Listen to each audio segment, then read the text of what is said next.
right, welcome back to the show, folks. Normally this time of the show we're talking about video of the week and all that, but we've already done that because I wanted to make a special trip down here to the new joint in town, the Crowbar. I'm joined by Josh, the owner. Man, I am doing fine, man, and thanks for taking some time out of your day. Well, I really appreciate you all coming by. This guy's had like 18 phone calls since we've been here setting up. He's a busy man. When did this whole process start of acquiring this and doing the renovations? Because if you've been here, folks, it looks absolutely nothing like it did previously. When did all this kind of start? Yes, thank God. It was like everything was covered in blood. It was so red. It felt a little contagious when we first looked at it. Yeah, you wanted to take a shower when you left. We wanted to take a shower before we came in. So, yeah, it was pretty scary before. It looks a little different now. I don't know. It kind of all happened by accident, to be completely honest.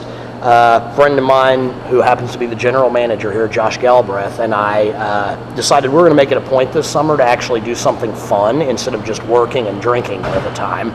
So we ended up at the river kayaking for 16 consecutive weeks, and we'd had some friends here, specifically Turnpike Troubadours. RC, the guys from Red Eyed Gravy.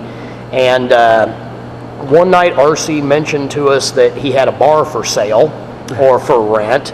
And we didn't really put a lot of thought into it, but over the next couple of weeks, we decided that we just liked it so much in Tahlequah that we had to take a look at it. Yeah. And once we had looked at it, we couldn't believe how good the location was and how many opportunities there seemed to be for the kind of venue that we operate here.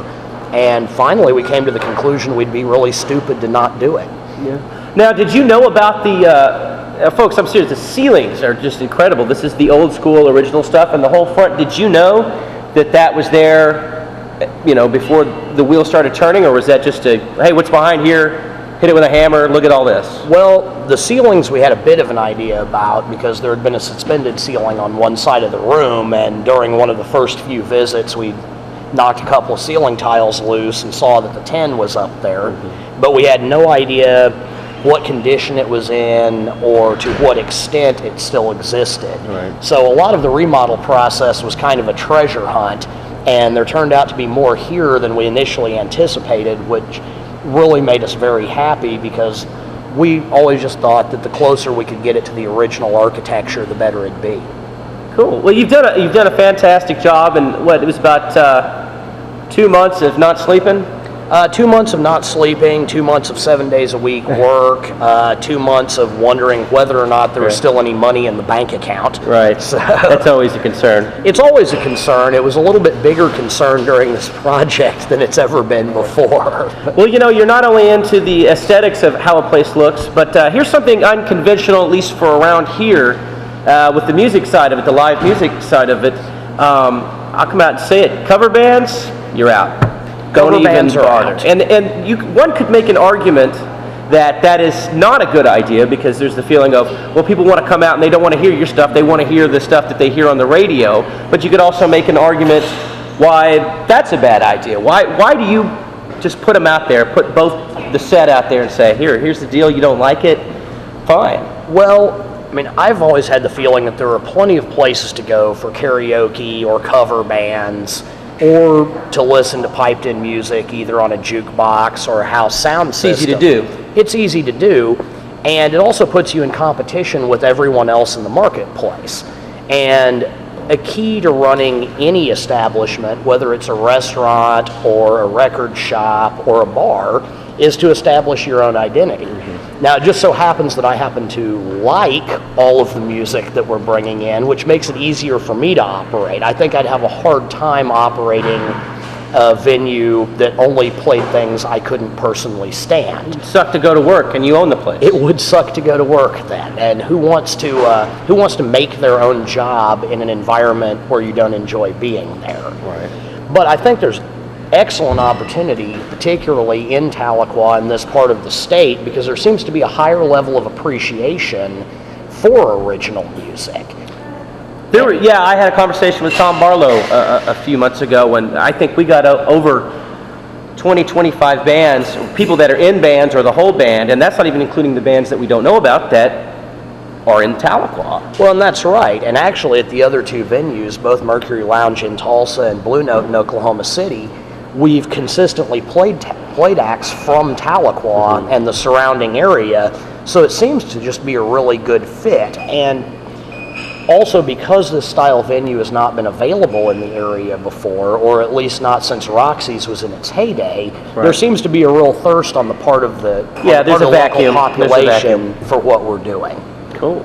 And there's also, folks, and this is this, I don't know, I know it's true at the Mercury, I don't know if it's true at the Blue Note, but it's definitely true here. This is a $5 beer and shot. $5 beer and shot, all day, every day, open to close. 2 to 2 are the hours. Okay, except for Sunday in Cherokee County. Correct. Correct. That was good. No, well, you know, we can't have the lawyers calling me. Exactly. We just got our liquor license today, so it's kind of important I don't screw up right off the bat. That's a good thing, not to screw up. They don't like that.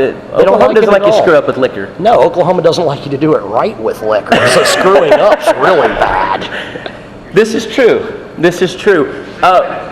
6 minutes in. Okay, well, folks, come down here and check it out. You know where it's at. You've seen them. Actually, let's play the footage of you ripping the side of the old facade down with the truck.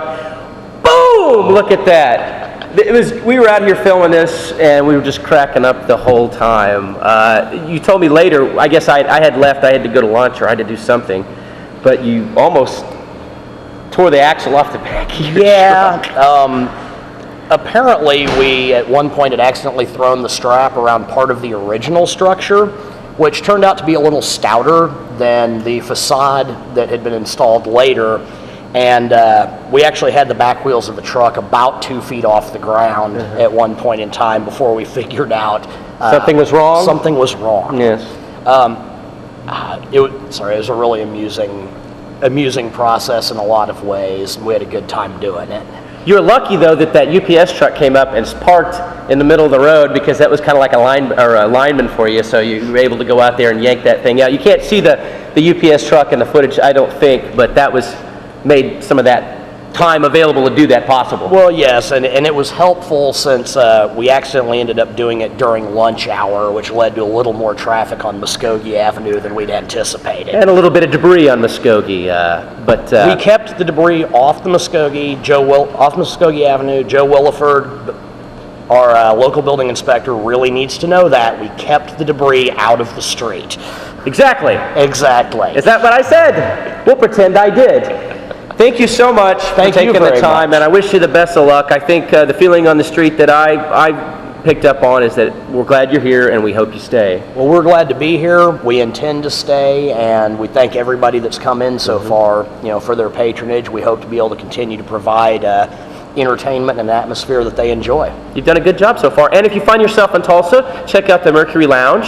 And if you're in the big city, the OKC, go to the Blue Note. And those are all available on MySpace, so, blah, blah, blah. Actually, what is your MySpace here? Do you know that? I don't know. Is it /Crowbar Lounge? I don't know. I gave up on computers when I got out of engineering. Check it out. It's right there. You see that? Go to that, and you can find out where everything's at, and yada, yada, yada. Okay, folks, we're going to take a quick commercial break, and when we come back, we have Cat Daddy and the Elevators. We got them down the road here a few weeks ago, so don't go nowhere.